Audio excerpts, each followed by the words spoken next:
Friends, মিনাস কিচেনের পক্ষ থেকে সবাইকে জানাই ওয়েলকাম। আজকে আমি আপনাদের সাথে শেয়ার করছি খুব ইজি একটা রেসিপি, ঝিঙে আলু পোস্ত। তো ঝিঙে এখানে আমি কেটে ধুয়ে রেখেছি, আর এখানে একটা লাল আলু কেটে নিয়েছি। শীতের দিনে এই আলুটা কিন্তু খুব কমন আর খেতে খুব টেস্ট লাগে এটা। তো যাই হোক, আমি কড়াই বসিয়ে দিয়েছি রান্নার জন্য, আর এখানে পোস্ত লঙ্কা একেবারে বেটে নিয়েছি। তো এই পোস্তটা দিয়েই ঝিঙে রান্না হবে, এটাকে এক সাইডে রেখে দিই। এবার কড়াইতে আমি আলুটা ভেজে নেওয়ার জন্য, মানে রান্নাটা উঠিয়ে দেব, তার জন্য এখানে দিয়ে দিচ্ছি একেবারে তেল। সর্ষের তেল দিয়ে দিয়েছি আমি। তেলটাকে ভালো করে গরম করে নেব, আর তারপরে কিন্তু দিয়ে দেব কালো জিরে ফোড়ন। এই যে কিছুটা পরিমাণে কালো জিরে ফোড়ন দিয়েছি। এবার কয়েক সেকেন্ড এটাকে একটু ভাজতে দিয়েছি, এরপরে দিয়ে দেব এখানে কেটে ধুয়ে রাখা যে আলুটা আছে, এগুলো জল থেকে উঠিয়ে নিয়ে আমি এবার দিয়ে দিচ্ছি। আর খোসা সহ আমি এখানে রান্নাটা করছি। এই শীতের দিনে যে আলুগুলো নতুন আলু পাওয়া যায়, এর খোসা আসলে তো ফেলানোই লাগে না, আর খেতে খুব ভালো লাগে। তো দেখুন, আলুগুলো দিয়ে দেওয়া হয়ে গিয়েছে। এখানে একটাই আলু আছে। আলুটাকে ভেজে নেব। আলুটা প্রথমে ভাজা করে নিলে যেটা হয়, ঝিঙে তো তাড়াতাড়ি সেদ্ধ হয়ে যাবে, কিন্তু আলুটা হবে না। এই জন্য আলুটাকে একটু ভালো করে ভেজে নিলে ঝিঙের সাথে আলুটা একেবারে সেদ্ধ হয়ে যাবে। এই জন্য কয়েক মিনিট ধরে এই আলুটাকে কালো জিরে ফোড়নের মধ্যেই কিন্তু ভাজা করে নিচ্ছি। তো যখন আলুটা ভাজা হয়ে এসছে বেশ কিছুক্ষণ, আমি এখানে হলুদ নুন কিছুই কিন্তু এখনো দেইনি। তারপরে সেই সময় দিয়ে দেব কেটে ধুয়ে রাখা যে ঝিঙেটা, সেটা এখানে ছেড়ে দেব।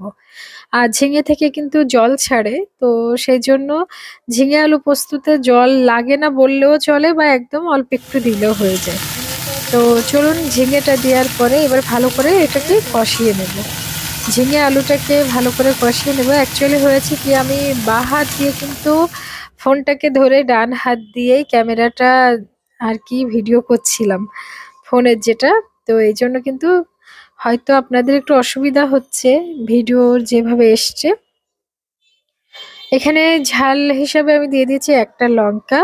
আর যেহেতু আমি পোস্তর সাথে বেটে নিয়েছি, সেজন্য কিন্তু এখানে একটাই লঙ্কা দিয়েছি। দিয়ে দিচ্ছি হলুদ গুঁড়ো, আর দিয়ে দেব নুন স্বাদ মতো। তো হলুদ আর নুন দেওয়ার পরে আবারও কিছুক্ষণ ভালো করে এগুলোকে কষিয়ে নেব।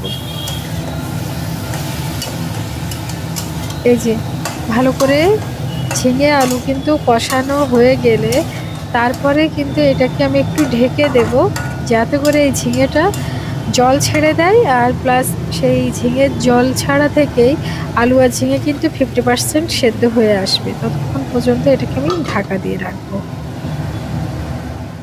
তো কিছুক্ষণ পরে আমি ঢাকনাটা ওপেন করছি, বেশ কয়েক মিনিট পরে।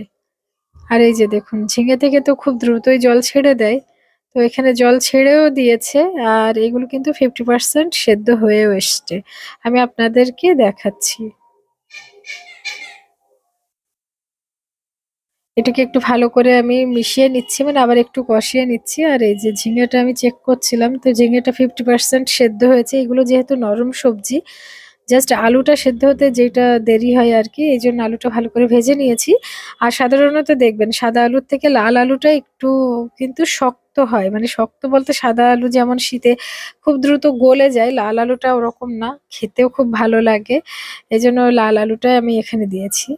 তো চলুন, এখানে পোস্ত বাটার মধ্যে কিন্তু আমি একটু জল মিশিয়ে একবার এখানে দিয়ে ভালো করে কষিয়ে নিয়েছি। তারপরে এটাকে এবার ঢাকা দিয়ে রাখবো একদম পুরোপুরি সিদ্ধ হওয়া পর্যন্ত।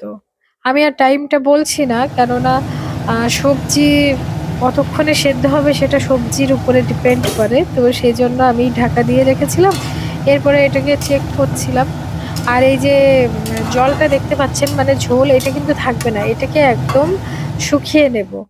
তো এই ঝোলের মধ্যেই কিন্তু বাকি যে রান্না একদম ভালোভাবে হয়ে যাবে।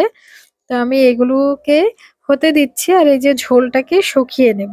তো নুনটা চেক করেছিলাম, নুনটা একটু কম লেগেছে বলে আমি এখানে আর একটু নুন দিয়ে দিয়েছি। আর দিয়ে দেব সামান্য একটু চিনি।